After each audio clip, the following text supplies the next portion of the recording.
Hello everyone, I went to yet another synth festival. This one was organized by my friend Paulo, who runs Delicious Audio, the biggest effects pedal blog in the game. He also organizes a festival in my hometown. It's called Knob Sessions. I've covered that one as well. And he does similar events in other cities as well across the world. It's called Synth Expo. So he had me over in Brooklyn to cover the event and also to talk about some of my favorite synths, the standout synths of this festival. Game Changer Audio's Motorsynth MK2, Erica Synth's Bullfrog in combination with Richie Houghton, as well as Days of Yore AMM55 Matrix Mixer. I've made a point to choose 3 very different instruments and approaches for each of these instruments. That's what I like about this selection. There were so many other instruments to choose from, but these are the ones that kind of really stood out to me. Full disclosure, I'm covering the event, but I was in no way told what instruments to cover at the event. This is just totally the ones that stood out to me. This video is not sponsored by the event. It is, however, sponsored by DistroKid. If you're someone who creates music and is looking to release it independently,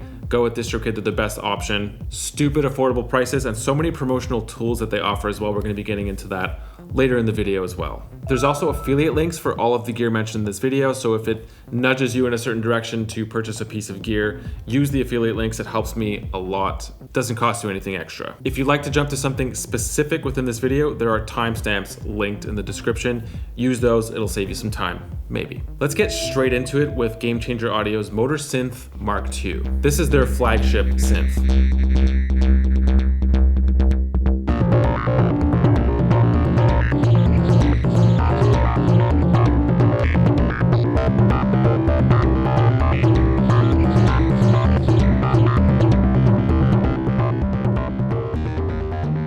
Ollie, a member of the team, gave me a rundown on just how it works and sort of like the science behind Motorsynth. He mentioned that when people talk about synths, they sort of break them down into 2 categories, so either digital or analog. Well, the Motorsynth goes in a completely different direction, audio mechanical. And so let's get into a bit more detail about how the motor part of the synth actually works. So what does it mean, Motorsynth? A good example of this is if you turn on a blender, it gives you like a certain note, and then if you speed up the blender, it gives you a different note, higher note. That's the basic technology behind Motorsynth. More precisely though, the industry that drove the quality of this sort of approach is actually the flying drone industry. The technology of the microcontrollers that these units used could be driven to almost a musical type of precision. And so that's when Game Changer Audio saw a lane. They said, aha! Why don't we develop this idea and bring this concept to the next level, which they certainly did. They did it really well. So just as a simple example, if you were to bring the octave button like 5 octaves down, let's say, the speed of the motors would double 5 times just to reach those notes. And so how do you produce sounds with the actual motors themselves? We'll go back to the household blender idea again. When you turn it on, it goes bzzz. You could technically use an electric guitar pickup or any electronic conductor to pick up that noise. This is the idea.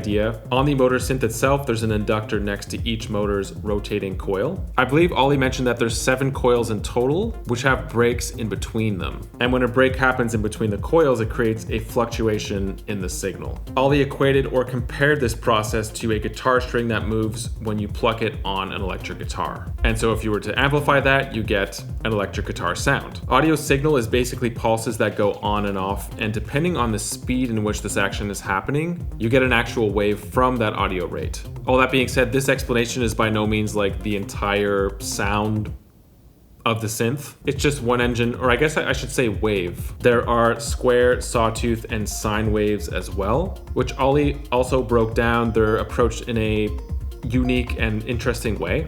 They're created through a system of optical waves, which I thought was interesting. On top of each motor shaft is an aluminum disc, which each have a reflective surface. And on that reflective surface, you have 3 kind of tracks printed. So the one in the middle is an optical circular representation of the wave, a square wave. And they use an infrared light to essentially scan whether there is or isn't a reflection. As you start to apply rotation to this, the sensor's output becomes an optical approximation of a square wave. As for the saw and sine waves, it's just a different gradient pattern on the discs to give an optical approximation of those waves. And also, just to be clear, this is something that I was a little bit confused about.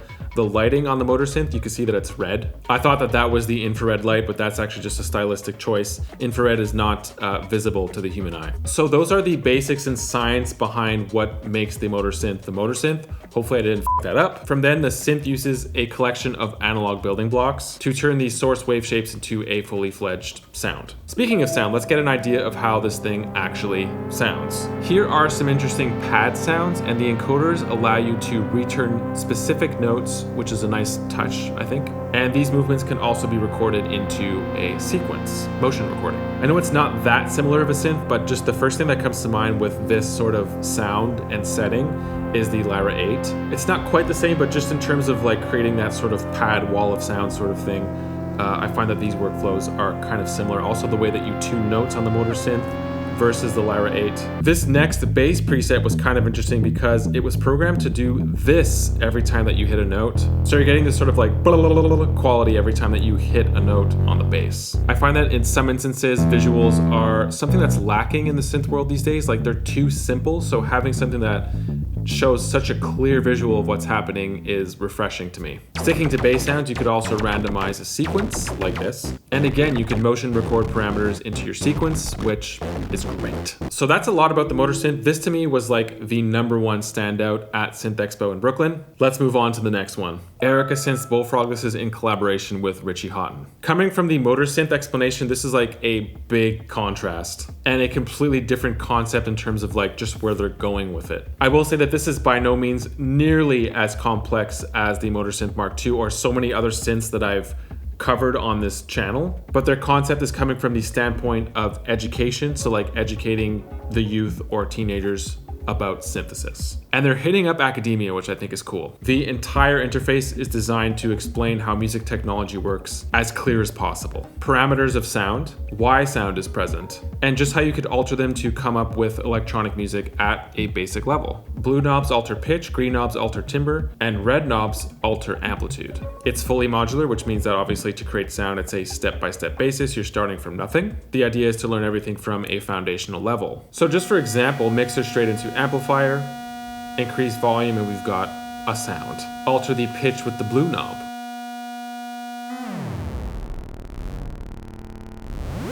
The 3 black knobs on the bottom there alter and add different types of waveforms like noise. You can maybe throw a filter in there as well.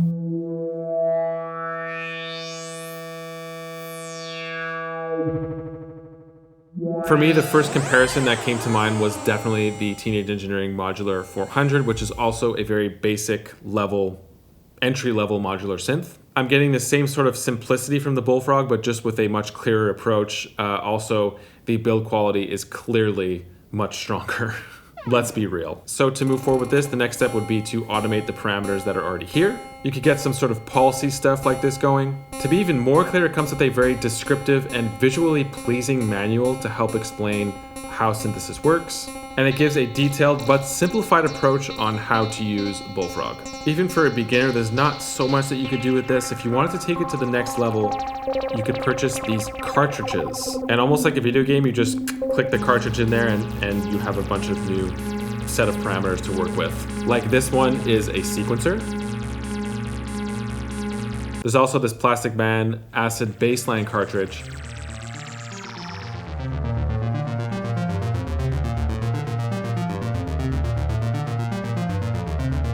And again, compared to the gear that I've mentioned on this channel, even with the cartridges, we're still quite limited in comparison. The point is that this unit is specifically designed to be taught at an academic level. And they've been doing exactly that. They've been doing workshops across Europe. I'm not sure if they've made it to like North America yet, but they're actually taking it seriously and trying to get this sort of approach into the education system. And if you think about that, it makes a lot of sense because most of the music that people listen to today, I would say like over 90% is electronic or has some sort of electronic element within it. I'm not sure about you, but I did used to have music class in my elementary school. And in today's musical environment, it does make total sense to have some sort of synthesis or synth education in school. Get them while they're young. One of us. One of us. The next thing we're going to look at is a matrix mixer, which I thought was really interesting and seems as if it should be in a Star Wars movie. But before that, if you're someone who creates music and is looking to distribute it independently to all major streaming platforms like Spotify, Apple Music, iTunes. Go with DistroKid. Let's get into some reasons why now. There's a discount linked in the description of this video, which I encourage you to use. It's just over $20 a year to release unlimited music to all major streaming platforms. The thing that makes DistroKid amazing for independent artists is just the sheer amount of free promotional tools that they offer us. There is now a DistroKid iOS app, so you can check out your stats and information on your smartphone. Personally, one of my favorite free promotional tools is Hyperfollow, which is essentially a free link in bio link. I've been using it for years now to lead people to specific pages and help fund what it is that I do. And you could claim as many Hyperfollow pages as you'd like, free of charge. Just over $20 a year to release unlimited music. You keep 100% of your streaming earnings as well, which is another great deal. If you're an independent artist, to me, it's just a no-brainer. Join the team. There's over 1 million users using DistroKid, so yeah. Join us. The AMM55 Matrix Mixer from Days of Yore. AMM stands for Active Matrix Mixer. There are 5 ins, 5 outs. On the back, the inputs are on the top and the outputs are on the bottom. The inputs follow the strips, or like the shape of the mixer in the front, as you can see, this like sort of intergalactic shape. Another interesting and calculated thing that they did, they put the third input on the side just so it's super clear and you know which one is made for feedback loops, which strip 3 is dedicated to. So for example, if you have a pedal board, you could go out the pedal board and back into input 3 for a feedback loop, which will send you into absolute chaos. And if that's the sort of sound that you're into, this is where things could get interesting for you. In terms of input versus output layout, it's also pretty interesting how that workflow works. Each column of knobs and on and off switches are inputs, and then the entire row is an output. One of the more innovative ideas about the mixer is the input right here, because you can go up to 6 dB of gain. You can also invert the phase though, going 6 dB